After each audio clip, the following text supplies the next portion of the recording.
Hello, ladies, gentlemen, boys, and girls. Thank you so much for tuning in to this week's edition of Let's Talk Football, the Roundtable. I am Mr. Fingers coming to you all the way from Zagness Central in the heart of Oklahoma City. Before I get started with the rookie spotlight, I do want to go ahead and send a special shout out. Yes, producer Sean, I'm going off script. A special shout out. This past Sunday was the 116th anniversary of the founding of the first Greek letter organization founded for African Americans in an intercollegiate setting at the campus of Cornell University. So happy 116th Alpha Versary to my fraternity brothers, the Alpha Phi Alpha Fraternity Incorporated. Uh, so having said that, now that we're back, ladies and gentlemen, do appreciate you guys watching. If you are enjoying what you're seeing right now, drop a comment, drop a like. Matter of fact, give it a share, and most importantly, make sure to hit the notification buttons, whether it's a subscribe or a get all notifications, so you will know each and every single time Let's Talk Football has some activity going on, like this fine program right here. Rookie Spotlight, how y'all doing? It wasn't that very long ago. As a matter of fact, ladies and gentlemen, it was just a mere, 8 months ago that the NFL draft took place, and a lot of eager faces, fresh faces, sat in the room in the back, and some of them had on suits, and some of them were at home because they knew they weren't going in the first round, and some of them, like one of my guys from my favorite school, dressed up like Prince Hakeem, like he was getting ready to come out and sing Queen to Be with the big red gift bow, the bow wrap on him, like he was going to be under the tree on Christmas. But they are now all in the league and they're doing their thing, ladies and gentlemen, in their first season. Y'all don't make me laugh. In their first season in the league, in their first season in the league. And this week we're here to tell you about the number 2 overall pick in this past 22 NFL draft. Comes straight out of a school up north of me. He attended Divine High School in Dearborn, Michigan, where he played defensive end, tight end, offensive line, and long snapper. He's very versatile. He's like the Swiss Army knife for football players. He played in the 2018 U.S. Army All-American game where he notched 2 sacks.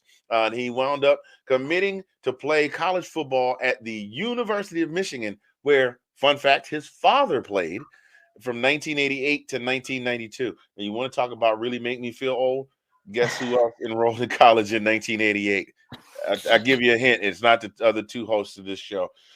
So, as a true freshman at Michigan in 2018, he played all 13 games, which is very impressive for a true freshman. And he had 15 tackles. The next year, he leveled up, played all 13 games, and had 68 tackles and 4.5 sacks. He was a bad boy. He bulked up over the summer. He went home and worked out to the Rocky montage. He had Paulie in the back going, "You gotta give him some of that good stuff, Rock."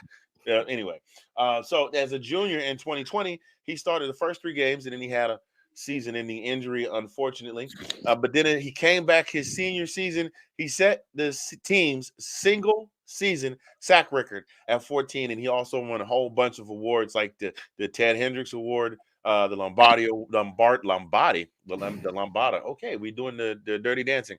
The Lombardi Award, the Lot Impact Trophy, and the I cannot talk tonight. Chicago Tribune Silver Football. He was also the runner-up for the Heisman Trophy, and you know how impressive that is because you don't see a lot of defensive players that get nominated for that trophy. So you know he had to be a real bad. Listen, I'm gonna borrow something from Stephen A. Smith. He's a bad, bad man. So, matter of fact, he was the only defensive player, and then there were 3 other quarterbacks. We know who won that Heisman that year, of course. Following the season, he declared for the NFL draft. Ladies and gentlemen, I've been doing all this talking, and I haven't even told you, well, Anthony, who the heck are you talking about? Y'all know who I'm talking about. His name's on the screen. I'm talking about Aiden Hutchinson, ladies and gentlemen, boys and girls. When he left the University of Michigan, he had played in 43 games altogether where he notched 81 solo tackles, 72 assists, 26.5 tackles for loss, 18.5 sacks. The boy stands 6'7" and is 260 pounds. That's a big dude. That's a really big dude. For frame of reference, if any of you are familiar with any of the players playing college football right now, there's a young man playing ball for my favorite team, the University of Georgia Bulldogs. They call him Big O. He is 6'7" and about 275 pounds. That's a big dude. Aiden Hutchinson is so big when coach yells for him, he walks in the room and go, "You rang." That's how big that boy is. All right. So he was selected number 2 overall by the Detroit Lions in this past spring's draft. And here, ladies and gentlemen, now that I've given you all of the backstory, this is the thing I like about Aiden Hutchinson. The kid's got a work ethic from hell. He's tirelessly working. Even when he's on the field, you see him, he gets blocked out of, he looks like he's been blocked out of a play. He keeps working and fighting his way around a defender until he gets to either the ball carrier or the quarterback.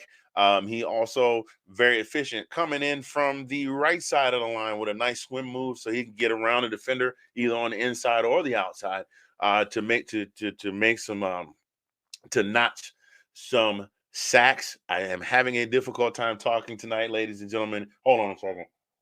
Okay, coffee. That's a little bit better. There we go. So this kid, very versatile. As you saw, he played 4 different positions when he was in high school. So he can basically play, even though his specialty is rushing from the edge, he is very, very versatile. He a very, very versatile defensive player. And he has, while he has not blown up and made huge amounts of noise while he has been in the league so far, here's what he's done. Check this out. He's got 2 interceptions under his belt already. You don't see a lot of D linemen that have interceptions. He's got 2. We're in what week? We got 5 games to go. He's got 2 interceptions. In week 11, he was named the defensive player of the week. And he was named the defensive player of the month last month. And again, folks are loving him with the Detroit Lions. He's a hometown boy. He's right there in his home state doing a lot of good things, charitable organizations and things that he's getting involved in there in his own town. And so far this season, he has notched 33 tackles with 12 assists, 6 sacks, and of course the aforementioned 2 interceptions. Now, like I said, he hasn't been a world beater this season, but he has definitely made an impact on the Lions defense. And he is looking forward to see what they're bringing in with the draft this coming season and the free agent signings and things to see what they can do to augment this young man. I really think that he's only just getting started, y'all. I know the season is kind of wrapping up. I can't believe the season is over almost already. Can you? Year has just flown by, but I'm really looking forward to seeing this kid level up next year. Like we said, in college, he was injured, so he didn't get to play a lot that junior season. He came back his senior season, and he set the world on fire. So Aiden Hutchinson, hey, if you're ready to set the world on fire, I know at least one lady that's watching this show right now that's ready to hand you a torch. So your rookie of the week, ladies and gentlemen, boys and girls, the Detroit Lions, Aiden Hutchinson. And we're going to turn it back over to the rest of the crew. Back to you, Mr. Smoke. Well, thank you for that, Handy. And if any of you would like a written transcript of that last segment, because I don't know what the hell he was talking about either, you could just send $9.95 to my apartment and I'll send you one. No, I'm kidding. Thank you, Mr. Handy. We appreciate you as always. It's one of those nights, ladies and gentlemen. I think we're all feeling that. So let me go waiting on the holidays. Before Delilah spits her water out at the camera that she's on. But anyways. Thanks for watching. If you like that clip, be sure to check out the other great content from the Let's Talk Football community. And as always, please like, subscribe, and hit that notification bell so you'll be notified when more great content like this becomes available.